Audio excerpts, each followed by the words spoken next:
Good afternoon everyone, welcome to Wembley Stadium. It's on, it's here. The rematch, Carl Froch versus George Groves for the WBA and IBF Super Middleweight Championships of the World. Sponsored here by Betway, of course live on Sky Sports box office. It gives me huge pleasure to welcome you all here today for what I believe is the biggest fight in British boxing history. First of all, a few thank yous to, of course, Wembley Stadium, to Sky Sports for making this all happen. This is a dream come true as a promoter and as a fight fan. We look at the great nights in British boxing history: Peterson versus Doyle, Cassius Clay against Henry Cooper, Ben Eubank. Well, we've got another one here, but now we've got one even bigger: Carl Froch versus George Groves. We're live on Sky Sports News, and I'd like to welcome Adam Smith from Sky Sports to say a few words. Thanks, Eddie. So we meet again. As soon as their thrilling first battle came to that controversially quick conclusion, everyone in boxing hoped the rematch would land almost as swiftly. Huge social media reaction, 82 days of hard negotiating, and then there was the fight for the venue. Some 19 days after that, we were delighted to announce the deal with our national stadium. For May the 31st is one of the most enticing nights we've had in over 25 years of boxing on Sky. The last spectacle at the old Wembley Stadium, which had seen Clay Cooper and Bruno Witherspoon, was of course when Frank finally lifted the world heavyweight title at the 4th attempt on an emotionally charged evening in September '95. Ricky Hatton's greatest hour might have come against Costas Hugh, but he did tempt 30,000 fans over to Vegas, and then a homecoming crowd of some 57, 58,000 maybe at Manchester City. We've had Mike Tyson in Hampden Park, David Hay in Hamburg, even Kevin Mitchell at Upton Park, and most recently last summer Luke Campbell's homecoming outdoors in Hull. There's something special about a stadium fight. There's something unique about Wembley, and there's something in the air when Carl Froch and George Groves get together.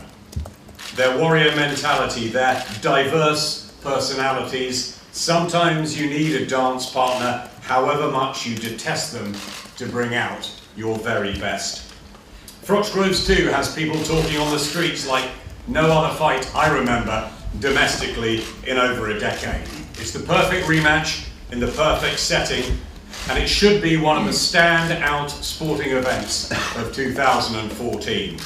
We'll be bringing you all that, all the build-up, live and exclusively, and the event itself on Sky Sports box office. Enjoy it. We will. Thank you, Adam. As tickets now are on sale, the initial 60,000, which we believe will sell out almost instantly. We'll give updates further for the media during the period today. With an ability to go to 80,000, the biggest boxing crowd post-war. We're here to break records, and we believe we're going to do so. Firstly, I'd like to introduce, to say a few words, the challenger from Hammersmith, George Groves. Thank you. Well, this is it. Everything for a reason. So, what about you, Eddie? We got the rematch. We got it in Wembley. Carl Froch has been mandated. He now has to fight a fight he doesn't want to take, a fight that he knows he can't possibly win. It was a stonewall robbery the first time. Everyone knows it. The IBF know it. That's why they didn't stage me as mandatory, with an immediate rematch that is now taking place. It's a great joy that this is happening, because otherwise this is not a fight that's going to take place. Also, Carl Froch, as openly said, this is not a fight he can take, that it's a fight that he can't get up for, it's a fight that he doesn't want, he's going to struggle for motivation. He wanted to go to Vegas, I believe, he wanted to fight Chavez. He didn't want to take this fight, but he's been forced to take this fight. I think that's round 1 to me. Round 2 is because we're sitting right here in Wembley, in my home city. Why is this, Eddie? We're here. Carl's got to travel down to London now. He's got to come all the way down here to my hometown and fight in front of my fans. This will be a national event, and people will travel for it. But this is my home crowd. Maybe that's fate. I don't know. Maybe everything for a reason. I'm sure. So know, Carl, that this is perfection for me now. Everything I do in this will be for a reason. There's not one thing that will be chance. Whether it be on fight night, whether I choose to hit you, it's not going to be whether I choose to hit you in the head of the body, it's whether I choose to hit you on the chin, whether I choose to hit you on the nose, on the ear, in the ribs, on the elbow, wherever I want, Carl, that's where I'm going to hit you. Understand that. Understand that now. And I wish you the very best in your training camp, because it's all systems go for me. The first fight, I've said it before, we went in believing, now we go in knowing.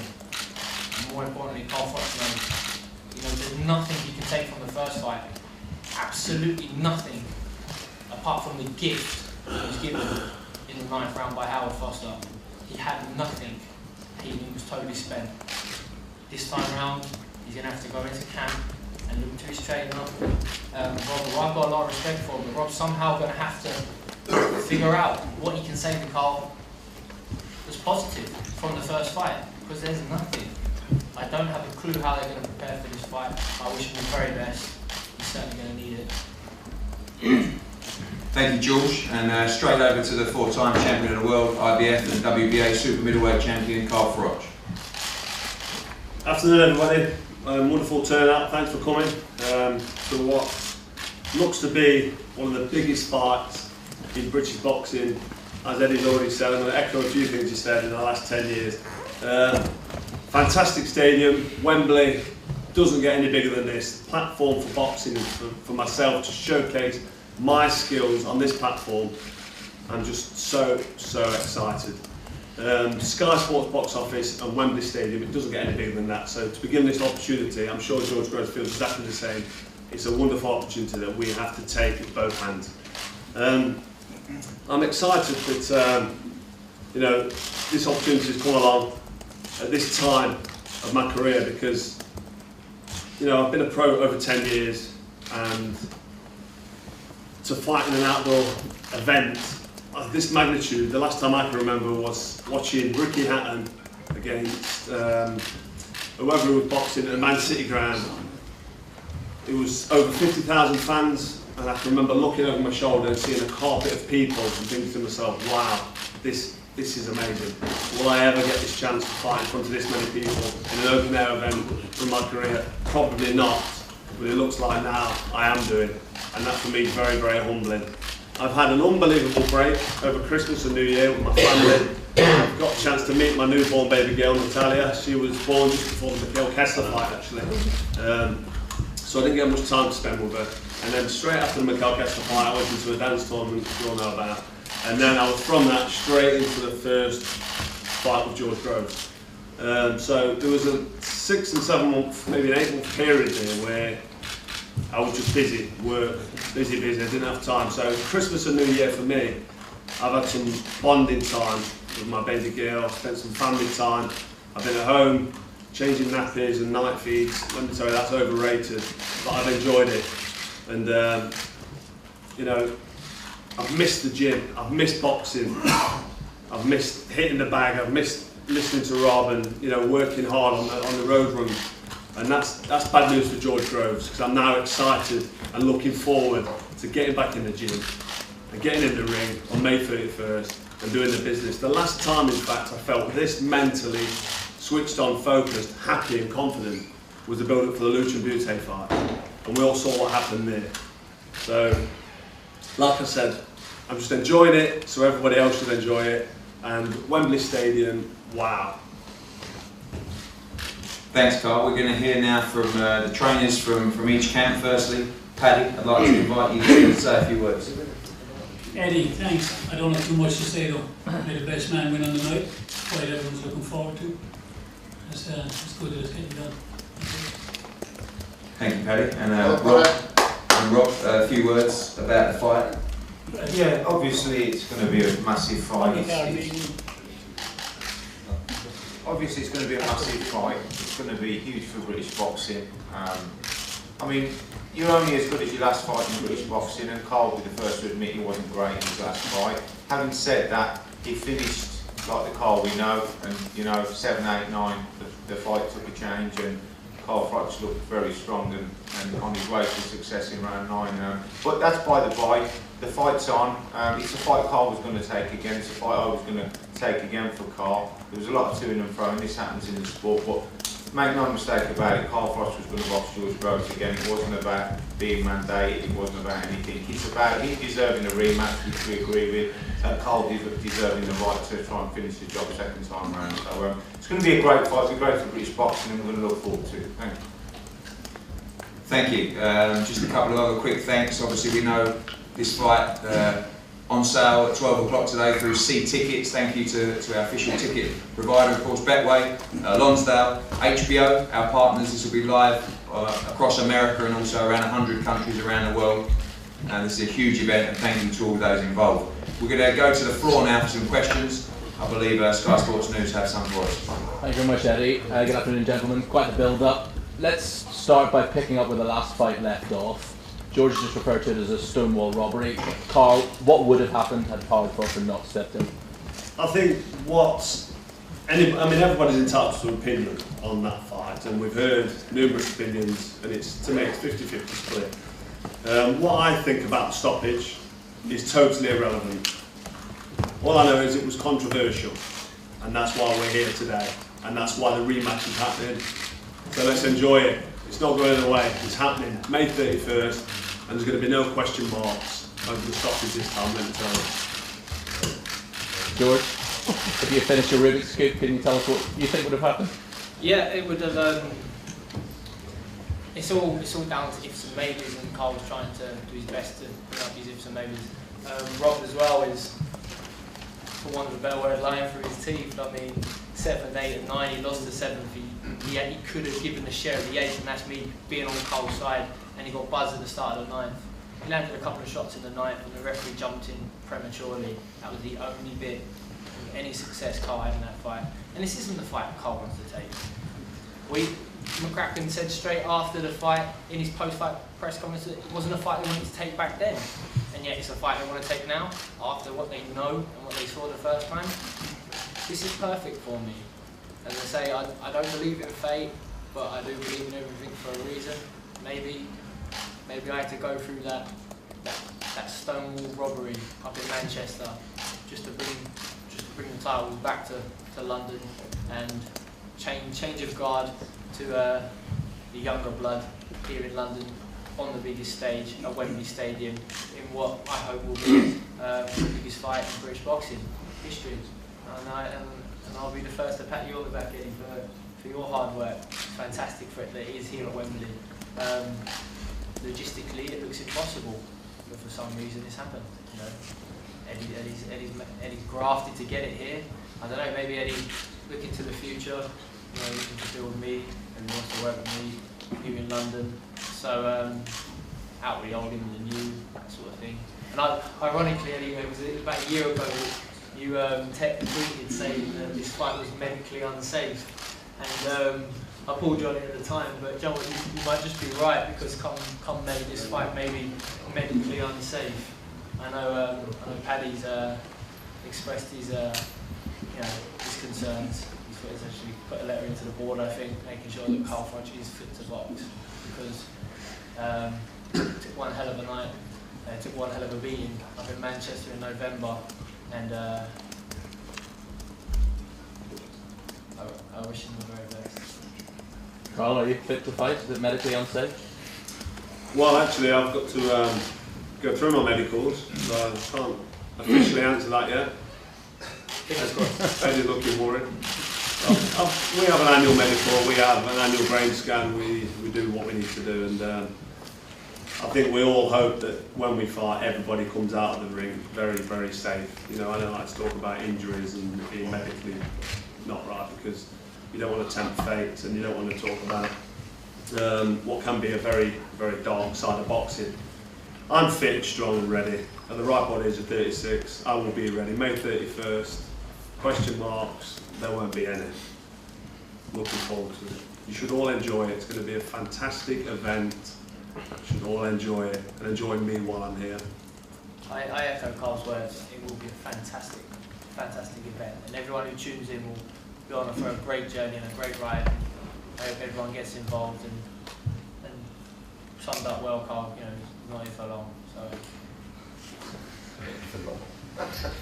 Guys, any further questions from the floor? George, in the last fight, you knocked Carl FROCH down, only the second time I think that happened, but you didn't have enough power to finish the job. What's happened in the last 82 days then? You put that question so eloquently. I had a game plan going into that fight that I was going to do what I was going to do. Carl FROCH was going to walk on the shots that he would be able to recover from. In the first round, he walked onto a shot that put him over. I didn't for 1 second think that I needed to become anxious or desperate, or this was my only chance. In fact, I just thought, let him carry on walking onto these heavy shots for the rest of the night, which he did, which he was doing. I didn't need to stop him there and then in the first round. No, Carl FROCH has got a good chin. There's no need for me to become desperate, as I just said. So I took my time, let him walk onto many more heavy shots, and at worst case, win by a landslide on points. The referee prevented that from happening. Unjustly. That's why we've got the rematch. Carl, got the same question. Because you've admitted, Rob's admitted, not your best fight. What's changed for you in those last 82? I think what went wrong for me in the first fight, if I'm going to make any, put any blame on anything, I think mentally it was very, very difficult for me to be on my A game and be totally up for fighting George Groves. You know, it's difficult as a human being to fight somebody who's not boxed anybody ranked in the top 15 in the world, and everybody's telling you this is a mismatch, you're going to wipe the floor with him. You know, after a while you start listening to it, and maybe you take a back seat. Not physically, I'm always in the best of physical shape, as you know. You've seen me finish like a steam train time and time again. But mentally last time I was not at the races, I was not there. And it was almost humanly impossible to be physically switched on for the first fight. It just was, based on fact and based on results of previous fights. So, you know, I'm not going to make that same mistake again. I'm at fault for doing that, and I almost paid dearly for doing that. So, you know, for me to now be in the best physical or best mental state of mind I've been in since I can remember in my life, that spells trouble for George Groves, because lightning doesn't strike twice. It couldn't have got any better for George Groves, and it couldn't have got any worse for me, and I still won. So I take a lot of confidence from that first fight, and I'll be taking that confidence into the rematch. There you go. So you Slow clap. In view of the refereeing controversy last time, has Carl and George given thought that perhaps this time they should have a referee from outside of Britain? Yeah, we're already in discussions with the British Boxing Board of Control. I feel, and I think that most people feel within the camps, that the officials for this fight should be neutral because of the magnitude. And by neutral, I mean outside of British jurisdiction. I think it's too big, you know, to leave anything, any blame, any controversy.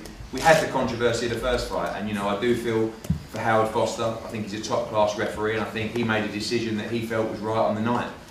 Many believe that he wasn't right, and he'll have to live with that throughout his career. But you know, I think the British Boxing Board of Control have top-class officials. George has made it very clear to us that he doesn't want British Boxing Board of Control's officials for this fight, and we're talking to them. Obviously, they can have the supervisors involved in the fight, and we'll see how that unfolds. But you know, I feel as though there's too much on the line to perhaps you know, leave that to chance. Carl talks about lightning striking twice and it doesn't happen. I think he's right. I think he's right. Hal Foster won't be refereeing that night, and lightning won't strike twice, and he won't be gifted the gift he was given the first time. So, other than that, it'll be much the same. You two guys still hate each other? I don't hate no one. No one I box, certainly not. Like nothing, Carl.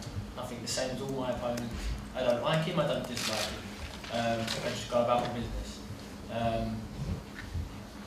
If we wasn't boxing each other, I probably wouldn't want to sit in a room with him too long, but other than that, I feel nothing towards him. I don't need to. Like I've said, for me to perform at my best, I need to be on my mental A game, and hate doesn't involve being mentally prepared for anything in life, including boxing.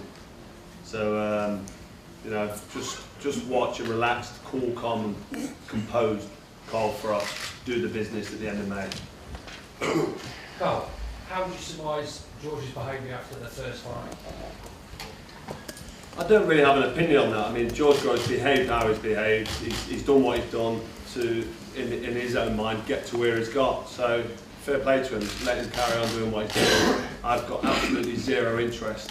I speak to Eddie Hearn, I speak to Rob McCracken, my coach, and we made decisions. The decision's been made to fight on May 31st, and this what's promising to be an unbelievable event. So just look forward to it. Any further questions, guys? Okay, we're going to move these tables out of the way, and we'll have photos with the guys and the first head-to-head.